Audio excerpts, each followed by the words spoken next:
여러분의 계좌는 아직도 파란불이십니까? 저희가 빨갛게 바꿔드리겠습니다. 손실급부 프로젝트 나만 믿고 따라와. 네, 오늘 또 시장 또 약세로 마감을 했습니다. 근데 중요한 건 좀 불안하고 뭔가 확실한 게 좀 사라진 것 같아서 좀 걱정이고요. 우리나라 또 내일 뭐 쉬는 날이라고 얘기하시는데 총선이고요. 그렇죠. 거기에다 미국에서는 소비자 물가 지표 앞두고 있는 상황이라서 뭐 투자 심리 쪽에서는 좀 보고 가자. 오히려 조금은 불안하다. 이런 쪽이 더 강합니다. 네, 이렇게 투심은 좀 약해졌고 수급은 한쪽으로 쏠리다 보니까 원래 이쪽이 좀 쉬어가면 다른 쪽에서 좀 그 자리를 채워주는 그런 흐름들이 그랬죠. 있어야 되는데 네네. 지금은 시장에서 그런 섹터들이 좀 부재하다라는 게 우리 투자자들 입장에서는 더욱더 답답해지는 시장이 아닐까 싶습니다. 네, 그런 때일수록 같이 좀 답답해서 가만히 있으면 안 되고요. 헤쳐나가셔야죠. 그렇죠. 네, 내일 하루 또 잘 또 투표하고 쉬신 다음에 목요일 날 우리는 또 어떠한 전략으로 또 접근을 해봐야 될지 나만 믿고 따라와와 함께 해주시기 바랍니다. 네, 그럼 오늘도 함께해 주실 두 분 소개해드리겠습니다.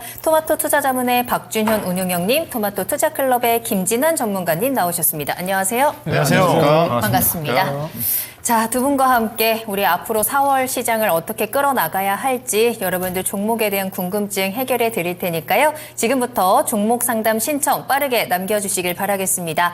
유튜브와 전화를 통해서 이야기 나누실 수 있고요. 유튜브에 토마토 증권통 검색하시고 채팅창에 종목명, 매수가, 비중 남겨주시기 바랍니다. 네. 전화 상담은 02-325-8200번, 325-8200번 이용하시면 되겠습니다. 자, 그동안에는 뭐 시장에서 주든 뭐든 이런 모멘텀이라든지 이슈 같은 거 계속 보면서 왔다 갔다 또 가는 것만 또 계속 가는 그 뭐 유리기판이나 이런 거 있잖아요. 네. 이렇게 가는데 이제는 조금은 판세가 약간씩 달라지고 있고 우리 토마토비 전문가님께서도 약간 말씀 중에 그런 것들이 하나씩 녹아 들어가기 시작하고 있기 때문에 오늘의 주제 공개하도록 하겠습니다. 네, 믿을 게 없다. 그렇다면 결국에 맞아요. 믿는 건 뭐다? 그렇죠. 맞습니다. 예, 기업은 실적밖에 없는 겁니다. 맞아요. 예. 지수는 좀 한산하고 불안한 가운데 그래도 이제 실적 키워드를 가진 쪽으로는 상승세가 좀 보여지고 있는 것 같습니다. 뭐 주요 호재 이벤트는 부재한 상황이다 보니까 실적에 대한 민감도가 높아질 수밖에 없는 것 같고요. 이 실적에 따른 차별화 장세가 펼쳐질 것으로 예상이 됩니다. 일단은 삼성전자가 굉장히 좋은 실적을 발표했기 때문에 반도체 쪽의 분위기는 아주 좋은 것 같은데요. 네. 반도체를 비롯한 몇 개 업종을 제외하고는 대부분 실적이 또 부진할 것으로 또 예상이 되고 있어서 우리 실적 시즌 투자 전략을 또 확실하게 짜보도록 하겠습니다. 네. 자, 설명이 안 되는 장이었다가 이제 모멘텀으로 가는 것만 가다가 이제는 결국에는 실적으로. 실적입니다. 네. 자, 운영령님, 실적이 기대되는 섹터 어떻게 좀 보시는지요? 네, 기대되는 섹터는 거의 없는 것 같고요. 반도체밖에 없을까요? 저는 키워드를 우울한 1분기 실적 시즌으로 잡았습니다. 쉽지 않겠군요. 왠지 바닥을 딛고 일어나는 건지 조금 이따 좀 더 자세히 여쭤보고요. 김진환 전문가는요? 네, 반도체, 조선, 자동차 이렇게 봤습니다. 네. 알겠습니다. 좋습니다. 그러면 운영령부터 들어보겠습니다. 1분기 실적이 좀 중요하거든요. 왜냐하면 1분기 실적은 연간 실적을 가름할 수가 있는 거고 1분기 실적이 좋으면 대체적으로 그 1분기 실적이 좋은 업종이 연간 주도주로서 연말까지 가는 경우가 많고 네. 거의 바뀌지가 않거든요. 근데 지금 시장에 앞서 앵커님들이 서두에 얘기했다시피 지금 반도체만 끌고 가다가 반도체가 못 가면 시장에 못 가는 거거든요. 그럼 다른 쪽이 실적 시즌에 실적 업종이 좋으면 다른 업종들이 대안으로 좀 치고 나가야지 시장이 선순환 과정을 통해 가지고 탄탄하게 가는데 네. 시장이 뚜렷한 실적 업종이 없다 보니까 반도체가 못 가면 전체적으로 시장이 꺾여버리는 뭐 그런 시장의 흐름이 아닌가 뭐 그렇게 좀 말씀 좀 드려야 될 것 같고요. 네. 하여튼 국내 기업들 실적이 1분기 제가 그 전망치 최근에 우리나라 수출 동향도 업종들이 좀 나와 있고 그다음에 지금 이제 4월 달 들어서는 이제 대부분 이제 증권사들이 좀 끝나고 난 다음에 업종별로 주요 기업들 실적 전망치를 내놨거든요. 네. 이제 지금 정도, 지난주부터 지금 정도 내놓은 것 자체는 어느 정도 근거가 있다고 좀 보시면 됩니다. 왜냐하면 이미 3월 31일까지 실적이 마무리가 됐으니까 업종 담당자들이 각 업종 대표적인 회사들한테 기업 탐방이라든가 전화를 통해 가지고 실적을 대충 물어보거든요. 그럼 어느 정도 근사치를 좀 알려줍니다. 네. 그래서 어느 정도 추정치에 근접하는 실적이라고 좀 봐요. 그래서 최근에 4월 달 이후에 제가 증권사 분석 보고서 나온 주요 업종들 전망치를 제가 좀 보게 되게 되면 네. 반도체 외에는 다 안 좋습니다. 반도체만 좋고 소재 쪽에 대표적인 철강, 화학이 대표적으로 안 좋고, 그다음에 산업재 쪽에 건설 쪽 뭐 좋지 않고요. 그다음에 조선업종 같은 경우는 삼성중공업 외에는 다 안 좋습니다. 현대중공업이라든가, 그다음에 현대미포 같은 게 적자 나올 것 같고, 네. 그다음에 완성치 않은 그럭저럭 무난하게 나오는데, 현대유아라든가 현대모비스 같은 경우도 안 좋아요. 그다음에 엔터 같은 경우는 원익 쇼크 나올 것 같고, 2분기는 대체적으로 LG에너지솔루션이 실적 무난하게 나왔지만은 인플레이션 감축법과 관련된 빼고 나면 적자지 않습니까? 소재 관련 기업도 아직 실적이 발표되지 않고 있지만은 전반적으로 좀 안 좋아요. 그래서 제가 주요 업종별로 제가 좀 대표적인 종목들 나왔던 추정 실적 컨센서스와 제가 전망치를 좀 표를 좀 참고를 해보시면, IT 같은 경우는 다 괜찮습니다. 지금 SK 하이닉스 같은 경우는 삼성전자 실적 발표 이후에 꾸준히 전망치가 상향 조정되면서 현재 가이던스가 1조 6천억까지 올라와 있지만은 적게는 1조 9천억에서 2조 2천억이니까 적게는 10%에서 30% 정도까지 좋게 나올 거니까 어닝 서프라이즈 실적이 나올 것 같고요. 그다음에 삼성전기는 예상치에 부합하는 실적, LG노텍도 약 10% 정도 예상 실적을 상회하는 실적이 좀 나올 것 같고요. 반면에 자동차 같은 게 앞서 얘기했다시피 현대차는 예상치에 부합하는 실적, 현대모비스는 예상치보다 5, 6% 정도 안 나오는데 현대유아 같은 경우는 예상치보다 20% 정도 안 좋게 나올 것 같고요. 그다음에 철강업종은 포스코홀딩스가 가이던스가 6,600억인데 적게는 4,066억이고 오늘 일부 정보사 쪽에서 5,510억까지 예상을 하고 있더라고요. 그게 나온다 하더라도 어닝 쇼크되는 실적이고 현대제철도 예상치보다 20% 정도 안 좋게 나올 거고요. 그다음에 소재 쪽에 롯데케미칼, 대한유화, 롯데케미칼 같은 경우 920억이 적자 예상인데 지금 최근에 나온 전망치는 1,190억에서 오늘 나온 전망치는 1,425억 정도까지 적자가 확대될 거란 전망이거든요. 대한유화도 마찬가지고 앞서 이제 조선주들도 마찬가지고요. 그다음에 태양광 쪽 같은 경우는 하나솔루션 같은 경우는 컨센 자체가 903억 적자를 예상을 하고 있는데 오늘 나온 증권사 전망 같은 경우는 1,486억까지 적자 확대가 될 것 같다. 그다음에 CS 윈드는 좋습니다. 403억을 예상을 하고 있는데 422억에서 446억 정도 예상 좋게 나올 것 같고요. 네. 그다음에 2차전지 소재 쪽 LNF는 872억이 컨센인데 1,402억에서 1,599억까지 적자가 늘어날 거란 전망이고, 그다음에 포스코 퓨처엠이 예상치보다 조금 상회할 거라는 전망인데 이것도 663억까지 좋게 보는 데가 있거든요. 근데 봤더니 재고 자산 평가 손익을 700억 정도 반영을 하면 이 정도 나온다는 겁니다. 실질적으로는 적자라는 거죠. 그래서 참고하셔야 될 것 같고요. 그다음에 화장품이라든가 면세점은 예상치에 부합하는 시장 나올 것 같고, 그다음에 엔터 같은 경우는 하이브 같은 경우도 원익 쇼크 나올 것 같습니다. 324억 정도 컨센인데 적게는 115억에서 120억 정도 나올 거란 전망이고, 그다음에 IG엔터는 77억이 컨센인데 32억 정도로 영업이익이 줄어들 거란 전망이니까 거의 뭐 쇼크 수준의 시장이 나올 것 같고요. 그다음에 인터넷에서 카카오는 예상 시적보다 약간 하향하고 네이버는 예상 시적보다 부합 내지는 약간 상회하는 시점. 그다음에 반도체 관련 종목은 최근에 한미반도체라든가 HPSP, 오닉 IPS가 전망치가 나오는데 대체적으로 약간 예상치보다 하회 내지는 거의 부합하는 정도의 실적이 좀 나오지 않겠나 하는 쪽이니까 대체적으로 업종들이 좋은 종목이 없어요. 어떻게 보시게 되게 되면. 그래서 그렇지만 다만 업종 내에서도 제한적으로 뭐 실적이 차별적으로 움직이는 것들이 있습니다. 뭐 안 좋은 업종 내에서도 일부 종목 같은 경우 좋게 앞서 조선주 같은 경우도 건 아니는 그렇죠. 조선주 같은 경우 그렇죠. 조선주 같은 경우는 삼성중공업은 좀 괜찮은 거고 인터넷 주가 보다시피 네이버는 카카오는 안 좋지만은 네이버는 양호한 거고 뭐 이런 흐름이라 좀 봐야 될 것 같습니다. 몰라야겠네요. 그런 부분을 참고해야 될까. 그래서 실적 시즌이기 때문에 지금 다른 모멘텀이었기 때문에 실적 호전 종목을 좀 봐야 될 것 같고요. 그다음에 이제 향후에 실적 호전을 봐야 되는데, 예컨대 건설업종은 전반적으로 안 좋기만 좋게 나온다 그래가지고 그 종목 못 갑니다. 예컨대 건자재업종 같은 경우도 좋게 나온다 그래도 업종 환경이 안 좋으면 주가 못 가거든요. 그래서 실적도 좋고 향후에 업종이 좋은 종목들을 좀 봐야 되는 게 당연한 거고요. 그다음에 밸류션도 함께 좀 보면서 선별적으로 접근할 필요가 있지 않겠나 보고 있습니다. 그러면은 네. 2분기부터 좀 개선될 업종이 있나요? 있으면 그거 따라가도 되는지 1분기가 바닥이다 하는 좀 일단은 바닥 자체적으로 전망치 보면 그렇게 쏙 좋아지진 않습니다. 물론 화학업종 같은 게 롯데케미칼 같은 게 2분기부터는 좋아져요. 그렇지만 적자에서 흑자 전환하는 거니까 큰 의미가 없는 거고요. 그렇구나. 예컨대 2차전지 같은 경우는 LG에너지솔루션 같은 경우가 거의 뭐 인플레이션 감축법을 적용하면 300억 정도 적자라고 그랬지 않습니까? 근데 2분기 때는 어떠냐? 2분기 때 LG에너지 컨센 자체가 아마 4, 5천억 가까이가 되는데 1,000억입니다. 이익 나는 것 자체가. 컨센 자체가 4, 5천억인데 적자에서 1,000억 좋아진다 해봐야 컨센 자체가 5,000억 되니까 주가에 긍정적으로 작용하지 않죠. 이런 것들 어떻게 되느냐. 컨센 자체가 계속 떨어져야 되겠죠. 증권사의 전망치가 계속 안 좋게 나온 것 자체가 평균치가 떨어지면서 컨센 자체가 떨어져야지 눈높이가 너무 주가가 높다. 반영이 돼야지 주가가 간다는 거죠. 컨센이 높은 상태에서 만약에 2분기 실적 자체가 안 좋게 나오면 또 충격을 받을 수가 있거든요. 그렇군요. 그래서 컨센 자체가 떨어질 때까지 주가는 쉽게 가지가 않는다. 그렇게 좀 봐야 될 것 같습니다. 시장의 예상치보다 이렇게 눈높이가 되게 낮은 업종을 찾아보는 것도 괜찮지 않을까. 또 이런 좀 생각도 해봅니다. 네. 자, 그리고 김진환 전문가께서는 반도체, 조선 자동차. 사실 여기에는 수출이라는 단어가 깔려 있는 거죠. 네. 네. 아무래도 뭐 저희 뭐 수출 주도형 국가이기 때문에 수출이 좋아야 됩니다. 예, 그래야지 뭐 매출이 늘지 않습니까? 예, 그런 부분도 있는데 네.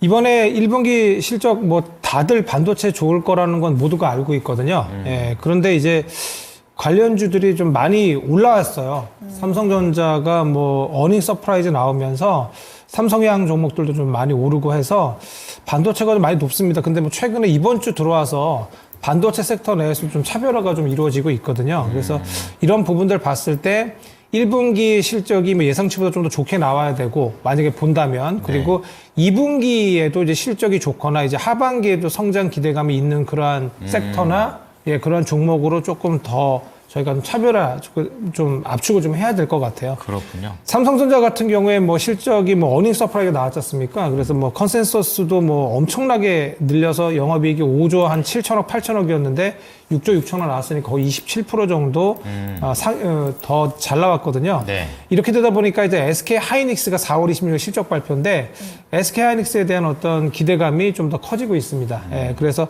작년 4분기 이제 3,460억으로 흑자 전환을 이제 했는데 1분기에는 당연히 이제 여기서부터 추가적으로 실적이 개선될 거로 이제 보고 있죠. 그래서 최근에 1개월 내 이제 증권사들 실적 전망 컨센서스 집계한 결과 SK 하이닉스 1분기 연결 기준 영업이익 추정치가 1조 7천억대 정도 나오고 있습니다. 최근에는 이제 뭐 4월 들어서는 KB증권에서도 뭐 2조 2천억까지 나오고요. 예, DB금융투자에서도 2조 3천억 나오거든요. 그래서 영업이익 전망치가 지금 추정치가 상향 조정되고 있어요. 그래서 이렇게 되면은 뭐 2022년 3분기 이후 6개 분기 만에 조단위 영업이익을 좀 회복하는 거거든요. 그래서 이런 부분을 봤을 때 뭐 SK 하이닉스향 그런 종목들 중에서 뭐 추세보다는 뭐 실적적으로 좀 괜찮은 종목들을 좀 선별해서 볼 필요가 좀 있어 보입니다. 네. 그리고 조선 같은 경우에는 이제 가동률이 좀 올라가고 있어요. 그래서 연평균 2020년까지만 해도 연평균 한 100% 넘던 가동률이 2021년 98%대, 그다음에 2020년 94%대까지 떨어졌다가 네. 지난해 말부터 이제 회복을 좀 하거든요. 그래서 삼성중공업도 마찬가지고, 그래서 이러한 조선 섹터들도 1분기에 이어서 2분기에도 실적이 좀 개선될 걸로 보고 있어요. 그래서 네. 반도체랑 요 조선 쪽은 그래서 괜찮지 않을까 이런 생각이 좀 들고 있고요. 그 다음에 이제 올해 1분기 수주량 같은 경우에 우리나라가 이제 449만 CGT라 해서 표준 환산 톤수인데 예. 이게 중국보다는 좀 작은데 전년 동기 대비해서 한국은 거의 3% 정도 증가를 했습니다. 조선은 감소했는데, 그래서 조선 산업의 성장세를 유지하고 있다라고 좀 보여지고요. 이런 부분들에 뭐 더해서 뭐 요즘에 뭐 친환경 선박 같은 것들이 이제 되게 선박 수주가 좀 많아지고 있는데, 아무래도 요 친환경 선박 같은 경우 LNG선 이런 것들이 고부가 가치 선박입니다. 암모니아선 이런 것들이. 예, 그래서 대단 비싼. 예. 골라봤잖아요, 요즘에. 맞아요. 요즘에 골라봤고 유조선 같은 것도 뭐 수주가 또 나온다고도 하는데, 좋네요. 여러 부분에서 계속적으로 조금 고부가 가치 어떤 선박 같은 것들을 가려받고 있다는 점에서 긍정적입니다. 그래서 우리 운영일께서 아까 삼성중공업 얘기하셨는데, 네. 삼성중공업이 수급 적으로 제일 좋아요. 연기금까지 사거든요. 기관하고 외인까지 이렇게 이 세 곳에서 매수 좀 들어오고 있어서, 그렇군요. 저도 뭐 조선업 쪽에서는 뭐 삼성중공업이 제일 나아 보입니다. 예. 삼성중공업 같은 경우에는 올해 1분기 영업이익 전망치가 840억 정도 되는데 네. 전년 동기 대비해서 거의 한 3배 늘어난 거, 329% 정도 늘어날 것으로 뭔가 예상이 되고 있습니다. 예. 예, 그리고 이제 자동차 섹터인데요. 예. 자동차 섹터는 이미 조금 이번 그 컨센서스를 좀 충족시킬 거다. 그러니까 작년 4분기가 좀 피크아웃이다라고 좀 그런 것 때문에 좀 주가적으로 조정을 좀 받아서 저밸류 요 프로그램도 맞아요. 5월이다 보니까 예, 좀 모멘텀이 좀 이제 반도체 쪽으로 넘어가면서 좀 약했었는데 네. 최근에 뭐 이번 1분기에도 실적이 좋을 거라는 그런 전망에 무게감이 어떤 실리면서 최근 좀 반등을 좀 하고 있어요. 그리고 저번에 제가 우리 프로에서 말씀드렸다시피 네. 외인이 다른 거에서 팔고 다 삼성전자, SK하이닉스 하는데 기아랑 현대차는 그렇게 많이 팔진 않았거든요. 기관이 좀 많이 팔았지. 그래서 이런 부분들이 근데 이미 조금 실적 이번 1분기 실적이 뭐 전망치에 부합할 거라는 것이 주가에 좀 반영이 좀 되고 있는 모습이에요. 그래서 저는 제가 보는 어떤 저항선 정도 오늘 좀 맞고 네. 예, 좀 상방이 좀 제한적이라고 보여지는데 저는 그래서 오히려 이 자동차 현대차 기아 보기보다는 네. 넥센 타이어 같은 자동차 예, 타이어 쪽도 괜찮거든요. 타이어? 예. 타이어 3사가 실적 개선세가 되게 뚜렷합니다. 그래서 중동하고 유럽 지역의 교체형 타이어 수요가 좀 늘고 있어요. 특히 넥센 타이어 같은 경우에는 올해 1분기 영업 전망치가 전년 동기 비해 319% 정도 오릅니다. 예, 금호 타이어는 한국엔 타이어 테크놀로지보다 훨씬 더 영업이익이 증가세가 좀 커요. 그렇기 때문에 뭐 차트적으로도 괜찮거든요. 지금 좀 반등세에 있기 때문에 그래서 자동차를 제가 얘기했지만 타이어 쪽 보시는 게 어떨까 합니다. 그리고 기타 뭐 화장품이나 어떤 미용 이런 쪽도 작년에 이 중국 쪽의 매출이 좀 부진할 거라고 예상이 됐는데 오히려 괜찮아요. 그죠, 기대치 낮았잖아요. 예, 맞아요. 그런 어떤 기저치가 좀 낮아서 그런가 최근에 좀 상승을 좀 나오는 모습이고 미용 기기 쪽도 요즘에 최근 좀 좀 올라오고 있는데 네. 지금 다 반도체도 그렇고 지금 1분기 실적 기대감이 다 주가에 좀 반영이 되어 있어요. 높은데 또 지금 지수는 조금 부진하고 저도 그래서 살만한 것이 좀 없지 않나 좀 하는데 오히려 좀 4월 말 정도부터 실적 시즌이 좀 우리나라 같은 경우에는 좀 있지 않습니까? 그래서 요때 좀 올리려면 조정이 좀 이번 주나 다음 주 정도 있어야 되지 않나. 그래서 좀 내려오면 보시는 전략 어떨까 합니다. 미리 약간 그 실적을 대비해서 빌드업을 하고 있는 것 같습니다. 자, 반도체, 조선 자동차, 그리고 화장품과 미용 의료기기까지 종목들을 한두 개씩 좀 얘기를 해드렸어요. 네. 자, 그렇다면 우리가 실적 하고 있으니까 결국에는 실적 잘 나올 기업만 한번 싹 뽑아가지고 보면 될 것 같은데 우선 운용력께서는 어떤 기업들을 보고 계십니까? 네, 일단은 좀 세 종목을 좀 꼽아봤는데요. 네. 첫 번째는 그 두산 바켓입니다. 기계. 두산 바켓이 아까 예. 기계업종은 빠졌는데 오늘 주가 한 5% 정도 올랐는데 예사가 시장 컨센 자체가 2,800억인데 영업이익이 한 3,000억이 넘게 나올 거라는 전망인데요. 예사가 알다시피 이제 미국 쪽에 기반을 두고 있지 않습니까? 네. 예. 그래서 미국은 지금 그 굴삭기 시장 자체가 건설 주택 경기가 좋아서 엄청 좋습니다. 이 종목 보기 위해서는 뭘 보면 되냐면 미국의 이제 캐터필라 주가가 같이 보면 되잖아요. 네. 지금 미국의 캐터필라 차트를 보시게 되면 지금 신고가입니다. 캐터필라가 주가가 엄청 떴어요. PR 단위로 22배 가까이 올라와 있거든요. 왜냐하면 이거 두산 밖에서 미국에서 사업을 하고 있기 때문에 거의 90% 이상 북미 사업자이기 때문에 우리나라 지부로 생각하면 안 되죠. 그렇죠. 그러면 캐터필라와 함께 가야 되거든요. 캐터필라 그렇죠. 밸류가 예, 예. 22배입니다. PR. 근데 두산 밖에서는 실적도 좋은데 PR 단위로 지금 7배밖에 안 되거든요.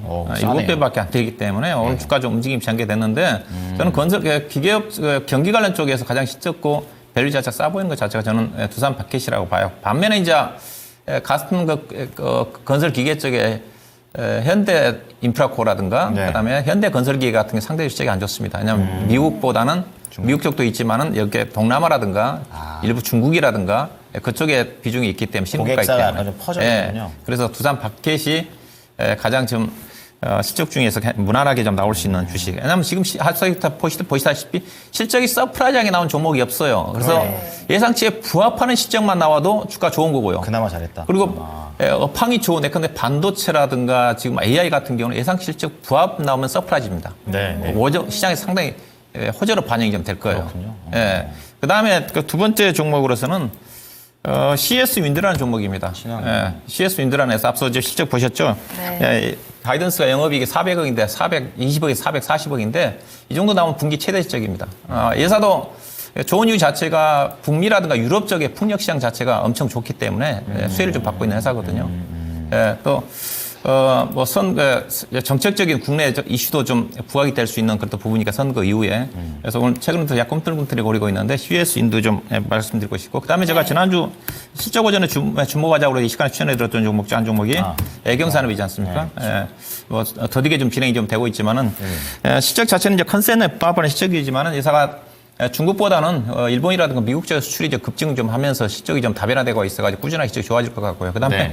PR이 8배밖에 안 됩니다. 화장품 회사들의 평균 PR이 지금 15배 이상이니까 주가가 엄청 싸 보이는 것 같아요. 그래서 아직 실적 자체가 반영되고 있지는 않지만은 이들 관련 종목이 유리하지 않겠나 보고 있습니다. 네, 자, 세 가지 종목 좀 말씀을 해 주셨고요. 네. 김진환 전문가께서는 어떤 종목 보십니까? 네, 뭐 삼성전기하고 SK 하이닉스 예, 그렇게 좀 가져왔는데요. 삼성전기 같은 경우에는 뭐 적층 세라믹 콘덴서 MLCC 관련주입니다. 아시다시피 왜 업황 회복이 좀 되고 있어요. 요즘에 뭐 전장, 뭐 자동차도 들어가지 않습니까? 전장 그리고 인공지능 이쪽에 이제 물량 증가가 좀 예상이 돼요. MLCC 쪽이. 그래서 업황이 좀 본격적으로 좀 회복될 걸로 보입니다.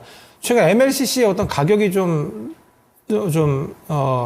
둔화돼가지고 안 좋았었는데 이제 가격 상승이 일부 MLCC 쪽에서 좀 상승이 좀 나타나고 있어요. 그래서 재고적인 부분에서 어떤 매출 어떤 상승 어떤 요인이 될 수 있어 보이고요. KB증권에서 이제 나왔던 3월 말에 좀 나왔던 영업이익 환산치가 1,742억 정도입니다. 그래서 전년 동기 대비 24% 정도 이제 증가를 해서 시장 전망치를 좀 웃돌 것으로 좀 보이고 있어요. 그리고 이제 스마트폰 갤럭시 S24 이제 판매가 좀 잘 됐지 않습니까? 네. 여기랑 이제 중국의 플래그십 스마트폰 신제품 출시 효과 이런 것들이 이제 좀 본격적으로 반영되지 않을까 이런 전망이고요. 특히 요 중화권의 플래그십 스마트폰 같은 경우에 이게 3월 중순전으로 이제 스마트폰 수요가 회복이 되고 있습니다. 그래서 이런 부분이 실적에 온전히 좀 반영되지 않을까 이런 생각이고, 아시다시피 온디바이스 AI 삼성 갤럭시 쪽에 온디바이스 AI 쪽으로 삼성전기가 좀 앞으로 계속 좀 저는 좋게 보고 있어요. 그래서 요게 온디바이스 AI 스마트폰이 좀 확산되면은 당연히 고부가 가치의 고성능의 MLCC 쪽이 수요가 당연히 확대가 되겠죠. 그리고 대당 탑재량이 좀 증가될 것이기 때문에 이런 부분에 초점 맞추시면 어떨까 이런 생각을 좀 하고 있습니다. 네. 그래서 이런 부분을 좀 생각했을 때 근데 최근에 좀 유리기판 쪽과 또 이제 2027년 유리기판 시장 이제 진입 요거 때문에 최근에 좀 많이 올라왔어요. 올라와서 좀 내려오면 보시는 전략 어떨까 하거든요. 예, 최근에 유리기판 쪽도 이제 조정이 좀 나오니까 그렇게 그렇죠. 보셨으면 좋겠고요. SK 하이닉스는 다들 잘 아시는 종목입니다. 삼성전자가 이제 호실적이 나오는 바람에 기대감이 좀 높아졌어요. 예, 그래서 이제 실적 전망치도 계속 지금 상향되고 있는데 이번에 SK 하이닉스 같은 경우 당연히 디램이나 낸드 플래시 같은 이 제품들 가격이 상승되고 있기 때문에 재고 자산 어떤 가치의 어떤 가격 상승도 당연히 매출 어떤 이런 영업이익 같은 것들의 전망치를 좀 상승시키는 요인이 될 수 있어 보이고요. 당연히 지금 주력으로 이제 지금 떠오르고 있는 HBM 이쪽 선도업체지 않습니까? 그래서 여기 당연히 매출이 좀 늘고 있기 때문에 이런 부분을 좀 주목해 볼 필요가 있겠습니다. 예, 그리고 이제 SK 아까 말씀드린 영업이익 전망치가 1조 한 9,800억 이제 2조 넘어서는데요.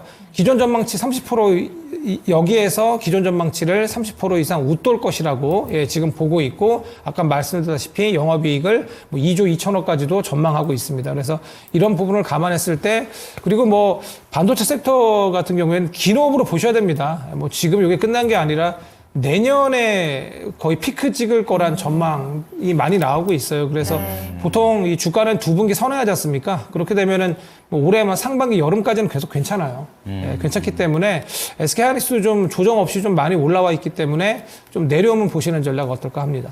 네. 자, 오늘은 실적 시즌 특집이었습니다. 그래서 박주현 운용께서는 실적이 든든한 쪽에서 기계, 친환경, 화장품 이쪽에서 한 종목씩 말씀해 주셨고, 김진환 전문가 역시 온디바이스 AI나 유리기판 쪽에서 하나, 그리고 반도체 쪽에서 굵직한 종목 하나 공개를 해드렸으니까 목요일 날부터 한번 주의 깊게 지켜보시기 바랍니다.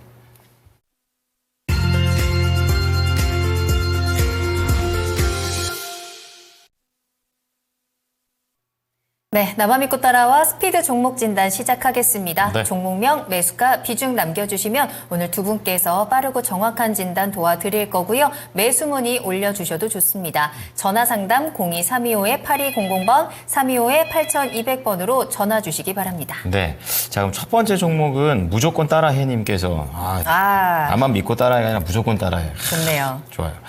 JT 올려주셨는데 수익 중이세요. 근데 사신 가격이 9,400원에 20%인데 중요한 건 이걸 좀 길게 끌고 가실 생각인가 봐요. 중기 전망을 궁금해하시는 거 보니까 한 한두 달 이렇게 좀 생각하시는 것 같은데 딱 9,400원대 저가격대죠. 저 이후로 다시 한번 쭉 올라갔다가 이제 오늘은 약간 이제 음봉 두 번, 어제 오늘 약간 분위기 살짝 좀 조율을 좀 받고 있는 그런 흐름이 되고 있습니다. 네. 이 JT는 올해 1월 30일에 박주현 운용력계에서도 히든카드로 20% 이상의 수익률을 냈던 그런 또 종목이기 때문에 운용력계 좀 더 자세하게 여쭤보는 게 좋을 것 같아요. JT 앞으로 좀 어떤 방향성으로 보십니까? 예, 그거 제가 이제 목표 수익 도달해서 다시 AS를 해드리면서 네. 아직도 갈 길이 더 멀다, 더 가져가다 그렇게 좀 얘기했던 주식입니다. 계속 지금 뭐 고점을 돌파를 시도하다가 음봉 받고 좀 떨어지고 오는데 최근 들어서 반도체 관련 종목들이 지난주 목요일부터 조정을 받고 있는 그런 영향을 좀 받고 있는 것 같고요. 이 종목을 제가 최초에 추천할 때 포인트 자체는 그래서 이제 테스트 핸들러 기업이니까 테스트 핸들러 기업 SK 하이닉스에 공급하는 테크잉 주가가 당시에 테크잉 주가가 볼까요? 당시 23,000~24,000원일 때 이 종목을 좀 보면서 테크인 못 사서 아쉬운 분들은 그 삼성 쪽에 거래 관계 형성되고 있는 JT를 좀 주목하라고 해서 그게 들어준 주식인데 지금 보시면 테크인 주가는 그 뒤로 지금 거의 60%, 70% 정도 올랐어요. 계속 지금 이 정도 더 갈 것 같은데 그래서 비교당하는 것 같아요. 예, 예사가 지금 2025년도에 영업이익 한 1,000억 이상 나올 거라는 전망이거든요. HBM 검사 장비, SK 하이닉스라든가 마이크론 테크놀로지 공급한다는 것 때문에.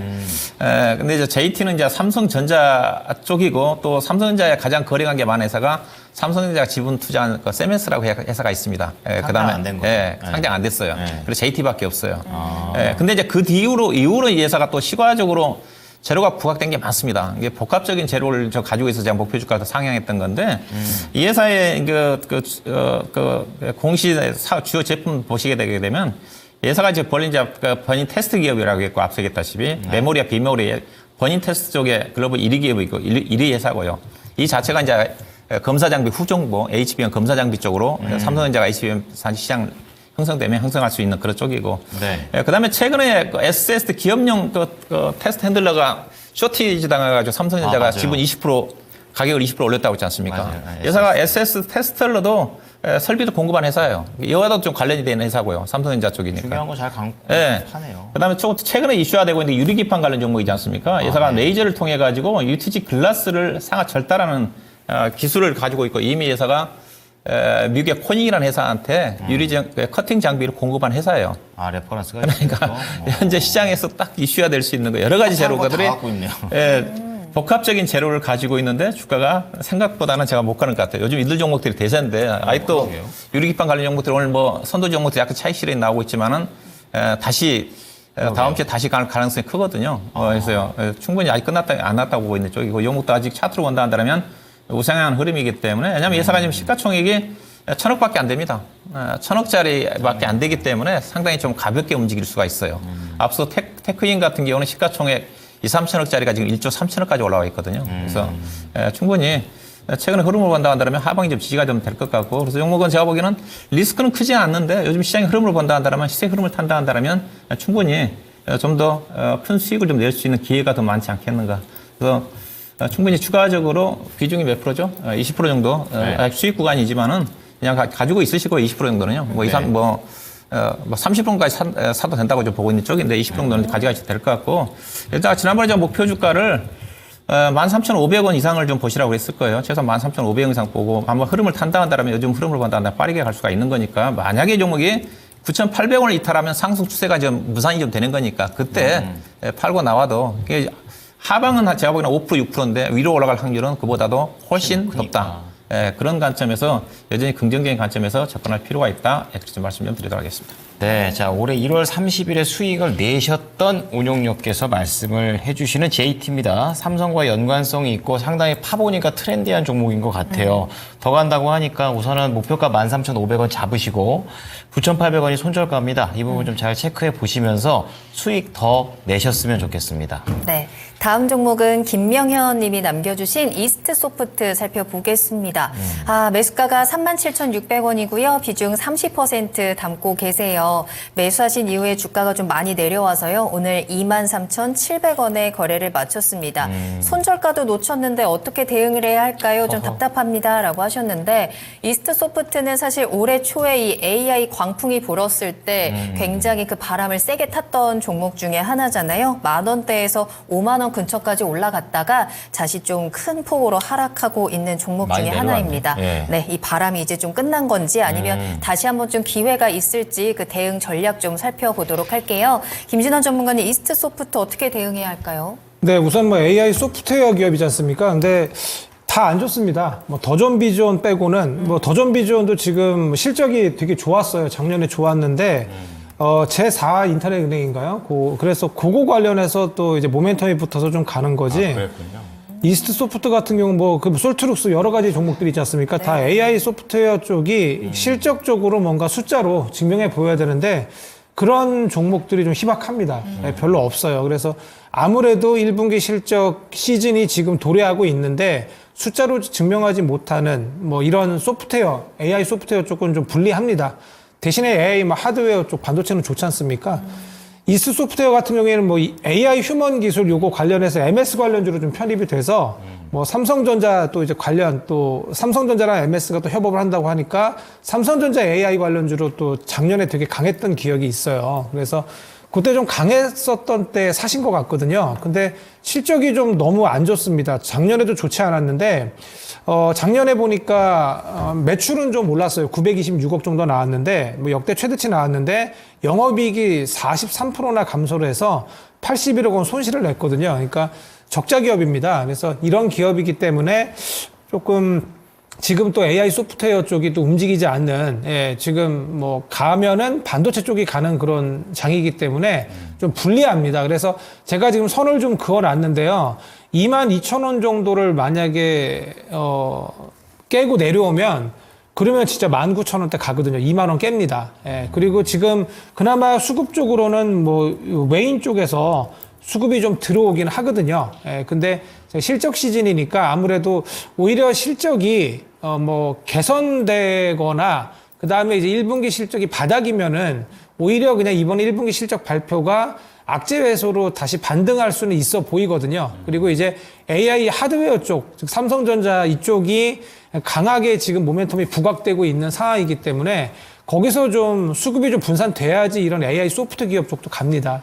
그래서 지금은 아무래도 AI 반도체 쪽이 하드웨어 쪽이 좀 가는 그런 장세이기 때문에 좀 불리하세요. 그래서 비중이 너무 높습니다. 30%를 가지고 계시기 때문에 손실도 상당히 크시거든요. 그래서 오히려 지금은 그냥 리스크 관리상 매도를 분할로 좀 하시는 게 어떨까 합니다. 오히려 좀 지수가 상승이 나오는 날 있지 않습니까? 내려가는 날 파시면은 거의 최저가 손절이시거든요. 그래서 한 3번에 나눠서 22,000원 지지 보시고 그냥 지금부터 손절을 하시는 게 어떨까 하거든요. 한 다음에 반등은 나온다면은 26,800원, 27,000원까지는 가능해 보입니다. 기술적으로. 하지만 이게 또 반등이 언제 나올지 모르거든요. 뭐 실적이 좀 좋아진다거나 어떤 모멘텀이 좀 필요해 보입니다. 뭐 MS 관련주라든가 뭐 삼성 AI 관련주로요. 그렇기 때문에 리스크 관리가 좀 필요하거든요. 지수가 지금 별로 좋지 않기 때문에 오히려 좀 3번 정도 분할해서 22,000원 선까지 매도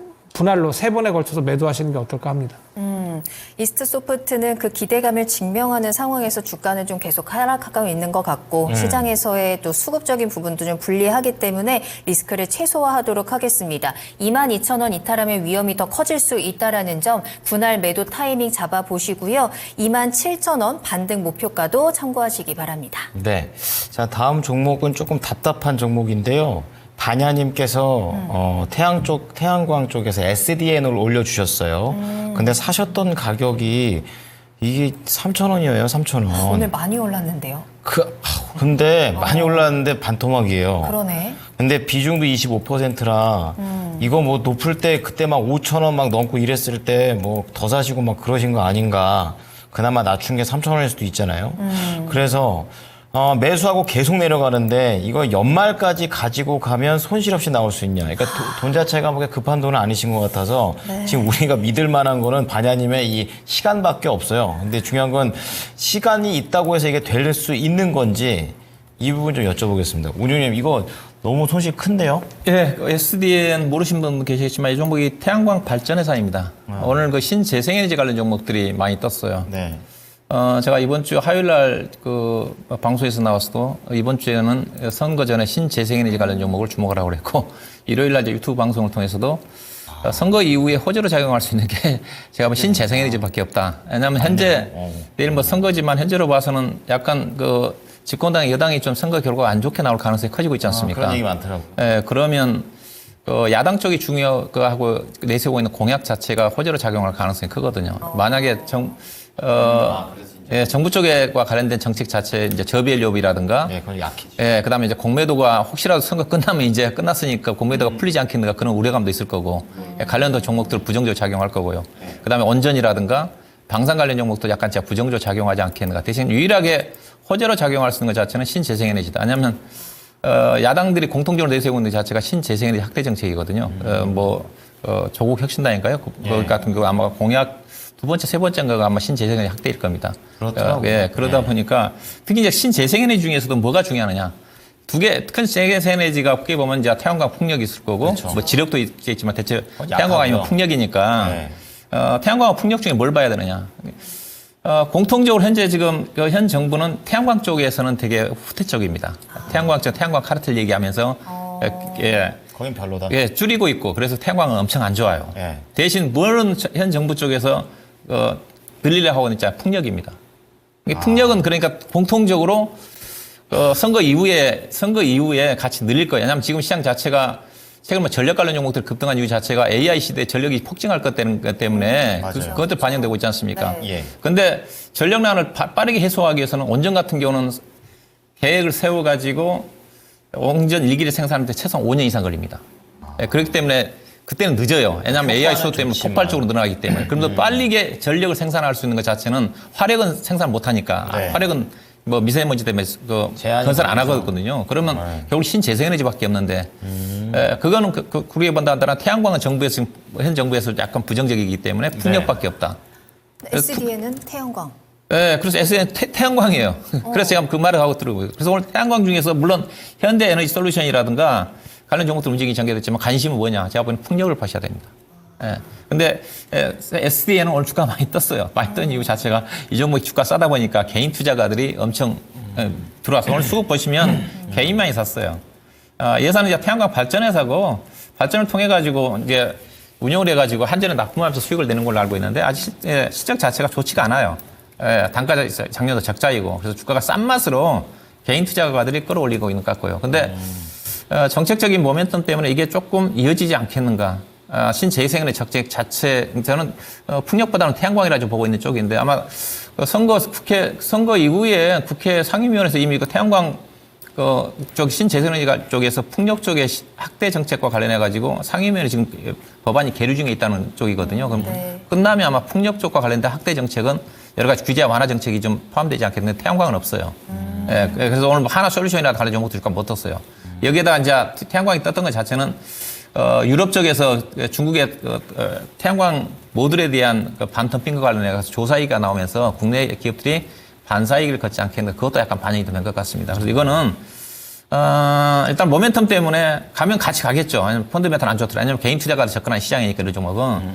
그래서 이 종목은 제가 개인적으로 충분히 2,000원 정도까지 갈 것 같아요. 근데 3,000원까지는 제가 장담 못 할 것 같고 잘하면 근데 정책적인 부분 자체가 현 정부에서 태양광 자체는 추진 안 할 것 같으니까 하더라도 풍력 쪽에 강할 것 같으니까 저는 풍력 쪽으로 보내드리고 싶어요. 야당은 그럼 태양광 좋아해요? 태양광 내세로 하겠지만 현 정부에서 반대를 할 거니까 아무래도 대신 풍력 쪽을 늘리라고 하니까 풍력 쪽은 지금 2030년도까지 약 100조 원 정도 투자하겠다고 그랬거든요. 현 정부에서도. 예, 그래서 풍력 쪽입니다. 네. CS인드라든 관련 그러니까 종목. 이제 헷갈려서 그래요.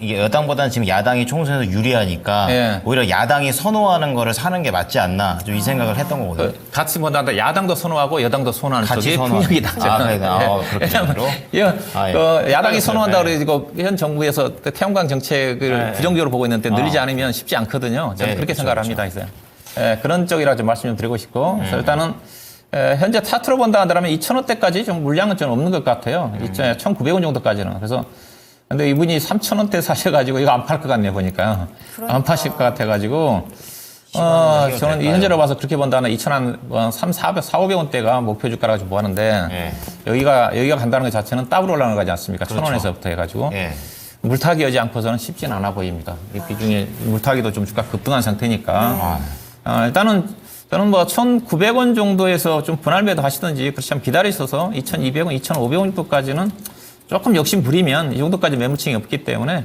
현재 시가총액에서 1,000억이거든요. 1,000억이니까 우리 시청자님 근데 3,000원대 사다가 시가총액을 1,600억, 700억을 산 거거든요. 그때 높게 사신 겁니다.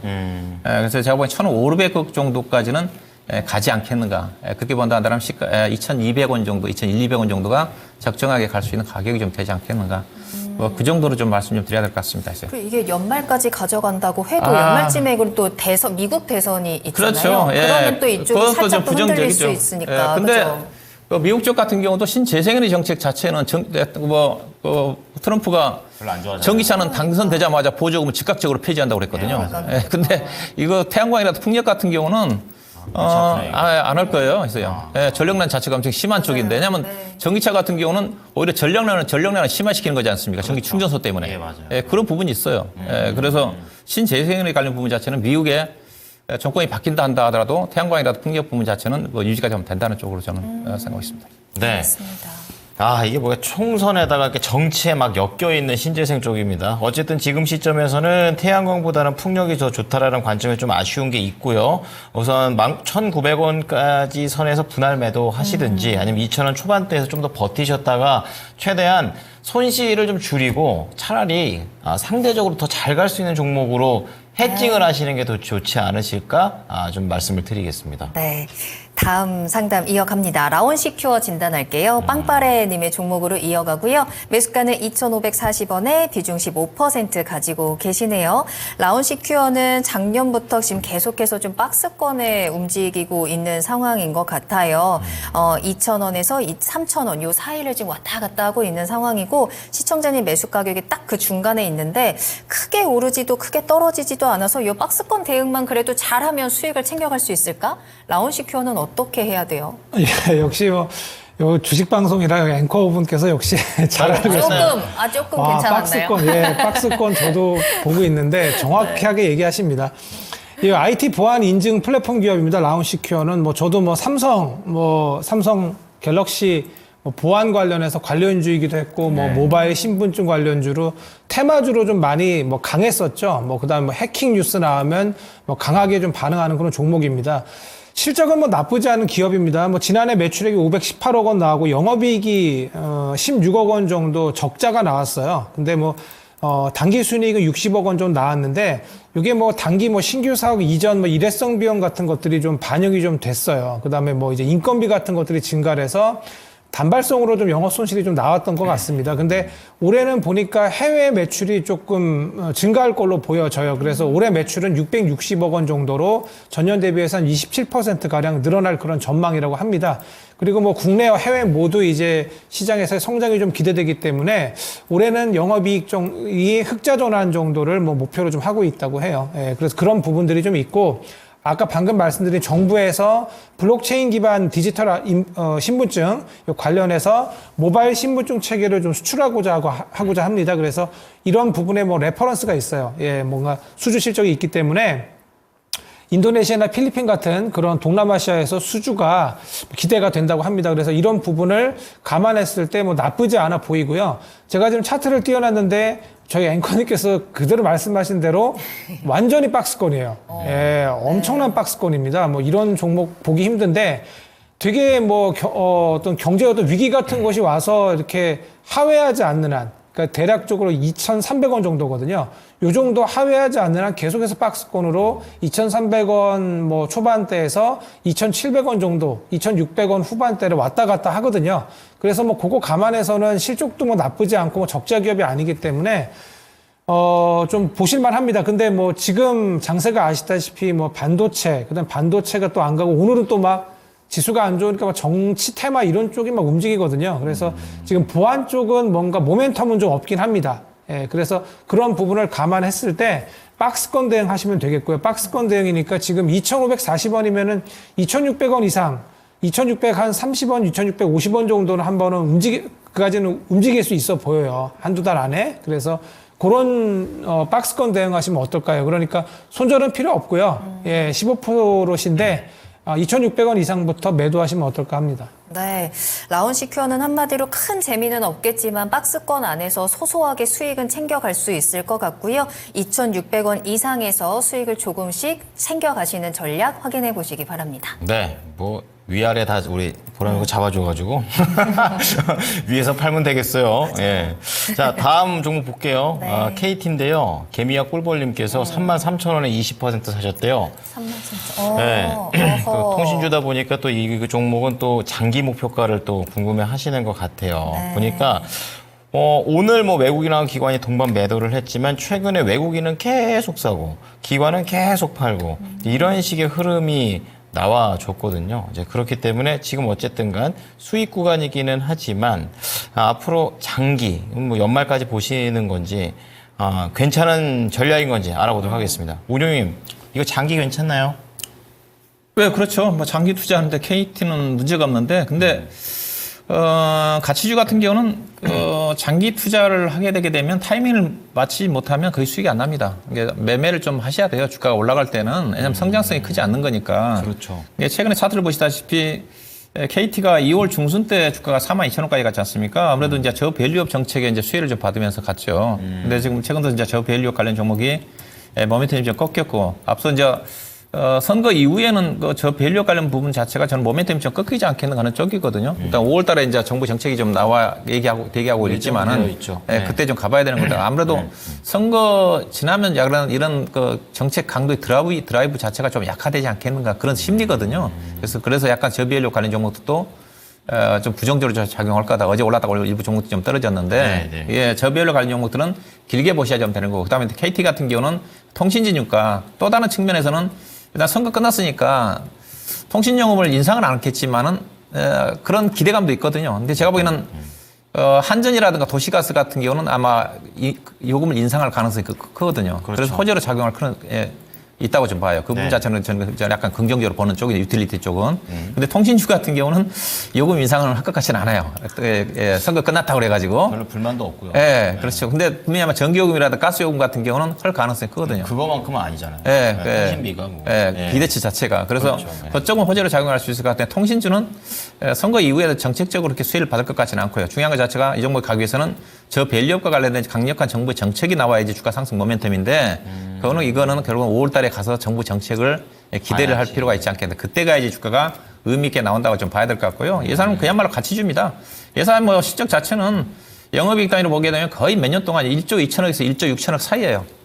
그러니까 거의 실적 자체 증가되지가 않아요. 대신 이제 이익이 증가되니까 주당 BPS가 계속 올라가면서 회사가 주당 순 자산이 지금 PBR로 0.5배 정도 되는 수준인데 아마 주당 BPS가 7만 원짜리 주식이거든요. 그러면 이제 PBR과 ROE 관계를 본다 한다면 얼마까지 가야 되느냐? 회사가 자기 ROE 지표가 7 정도 좀 되는 거니까 대체로 보게 되면 적정 가격 자체는 PBR 단위로 0.78 정도까지 가야 됩니다. 이게 8 정도 본다 한다면 8756, 5만 6천 원 정도가 적정 가격이에요. 우리나라 기업들이 그 정도 쌉니다. 왜냐하면 ROE가 7% 정도 되면 PBR 지표상으로 한다면 최소한 0.8 정도까지 가야 되거든요. 그런데 거기까지 가기는 쉽지가 않죠. 우리 시장 자체가 엄청나게 하락을 보여야 되고 정말로 강력한 저 PBR 정책이 좀 나와야지 가지 않겠는가 생각이 좀 되고요. 그렇군요. 일단은 이 두 종목은 주당 배당금이 2,000원 정도 하는 거니까 배당금 받고 장기 투자하고 이게 주가가 많이 올라갈 때는 장기 투자보다 한번 팔고 다른 쪽으로 또 충분히 왜냐하면 과거처럼 KT가 통신주가 고배당주는 아니거든요. KT보다는 더 고배당주 종목들이 훨씬 많습니다. 과거에는 이들 종목들이 고배당주였는데 SK텔레콤이라든가 지금 고배당주가 아니에요. 은행주가 더 낫지 않나요? 네, 더 낫고요. 네. 그렇죠. 또 이들 종목도 배당하는 시점에서는 또 배당락이 딱 되면서 거의 배당락 함정에 거의 99% 떨어집니다. 그래서 별로 메리트가 없어요. 그래서 주가가 급등할 때는 배당도 보지 말고 한번 팔고 네. 다시 떨어질 때 이들 종목은 올라갈 때는 팔아야 되는 거고 떨어질 때 지금은 다시 바닥권이지 않습니까? 이럴 땐 사야 되겠죠. 예, 그다음에 이 종목은 개인적으로 제가 4만 원 뭐 넘어가서는 사서 수익 내기 쉽지 않다고 봐요. 이럴 때는 사셔야 되고 지난번 저 밸류업 정책들 주가가 올라갈 때는 팔아야 되는 쪽인데 현재는 박스권의 하단이니까 네. 뭐 안정적으로 매매하시는 분은 매매하셔야 될 것 같고 이분은 장기 투자하신다고 그랬었는데 앞서 이제 장기적으로 본다 하더라도 개인적으로 4만 7, 8원까지는 그냥 간다고 봐요. 그렇지만 현재 시장 여건을 고려해 본다면 대체적으로 4만 원대 정도 언저리 정도가 저항선으로 작용하지 않겠는가. 그래서 현재 가격대 매수 단기적으로 보신 분들은 4만 원대 매도 장기 투자하신 분들은 4만 6천 원, 4만 8천 원 정도까지 가져가도 된다 그렇게 보시면 될 것 같습니다. 네. 자, 상황에 따라 뭐 다르겠지만 주가 오를 때 팔고 내릴 때 사고 이런 관점이시고 1차 4만 원 그리고 말씀하셨던 장기 4만 7천 원에서 4만 8천 원이니까 참고했으면 좋겠습니다. 네, 다음 종목은요. 미국에 매그니피센트 세븐이 있다면 한국에는 타이거 세븐이 있다라고 하는데. 타이거 세븐. 네, 그 타이거 세븐 중에 한 종목입니다. HPSP 살펴보겠습니다. 아, 타이거. 네, 김동현 님이 남겨주신 종목이고요. 매수가는 47,400원에 비중 10%. HPSP가 좀 급등한 이후에 좀 쉬어가고 있죠. 그래서 오늘 44,350원까지 내려와 있는 상황인데 시청자님 내려가기 전에 사셨을까요? 내려올 때 사셨을까요? 아마 내려올 때 사시면서 반등을 기대하셨을지도 모르겠습니다. 저랑 거기 한 표. 네. 그럼 타이거 세븐으로 선정이 된 만큼 앞으로 그래도 좀 바닥을 어느 정도 다지고 그쵸. 나면 다시 한번 반등의 기회가 있지 않을까 싶은데요. HPSP 어떻게 보세요, 전망?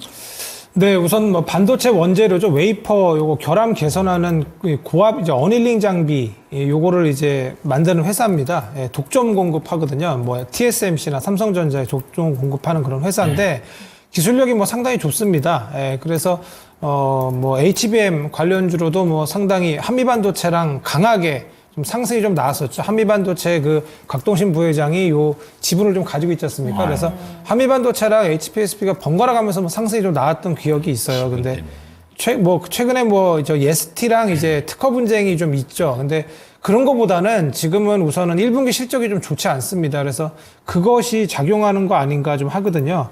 이번에 1분기 매출액이 381억. 그래서 한 35% 정도 전년 대비해서 좀 낮게 나올 것 같아요. 그래서 이런 부분들이 이번에 지금 추세가 좀 좋지 않은 그 이유가 아닌가 좀 하거든요. 그리고 지금 제가 차트적으로는 띄워놨는데 43,900원 정도, 거의 대략적으로 44,000원 있지 않습니까? 이 정도 선을 만약에 하향 돌파를 하면은 좀 위험해 보여요. 4만 원 깰 거로 보여지거든요. 추세적으로 좀 좋지 않은 그런 위치에 좀 있습니다. 그리고 이제 1분기 실적이 좀 기대감이 좀 이제 없어요. 예, 좋지 않다 보니까 그거 관련해서 조금 이제 추세가 좀 깨지는 흐름이거든요. 추세는 이미 대략적으로 48,000원 깰 때 그때부터 좀 좋지 않아지고 있어요. 그래서 요거는 하반기부터 좀 좋아지는 그런 부분이 좀 없지 않아 있습니다. 그리고 그게 좀 퍼가 좀 많이 좀 높습니다. 그래서 뭐 고평가 어떤 이슈도 좀 있어요. 그렇기 때문에 조금 조정을 받고 있는 것 같은데 우선은 지금 47,400원이고 10%신데 추세적으로 좋지 못하니까 좀 매도하시는 전략 어떨까 합니다. 우선은 매도하시고 한 4만 원 초반대 정도에서 좀 지지하는 모습을 좀 보인다면 그때 다시 들어가시는 것이 어떨까 하거든요. 지금 실적 발표가 오히려 악재수일 수 있으니까 그렇게 단기적인 전략 취해보시면 어떨까 합니다. 그렇군요. HPSP를 둘러싼 상황들이 지금 긍정적이지는 않은 것 같습니다. 따라서 손실 더 커지기 전에 일단은 탈출을 하시고 4만 원 초반에서 지지를 확인한 후에 다시 한번 접근해보자라고 조언해 주셨으니까요. 네. 참고해 보시기 바랍니다. 자, HPSP까지 일부 보도록 하겠고요. 2부에서는 이거 한참 좀 뜨거웠다가 지금은 좀 많이 식어서 네. 식을 때 들어가셨다면 걱정이 좀 있을 만한 종목을 좀 보겠습니다. 바로 삼천당 제약입니다. 네. 비중도 꽤 되셔가지고 이거 지금 하락을 한번 찍고서 내려오고 있는 그런 상황이라서 앞으로 어떻게 봐야 될지 많이 궁금하실 것 같습니다. 잠시만 기다리시면 될 것 같아요. 네. 네. 자, 그럼 저희는 잠시 후 2부로 다시 돌아오겠습니다. 계속해서 나만 믿고 따라와. 따라와.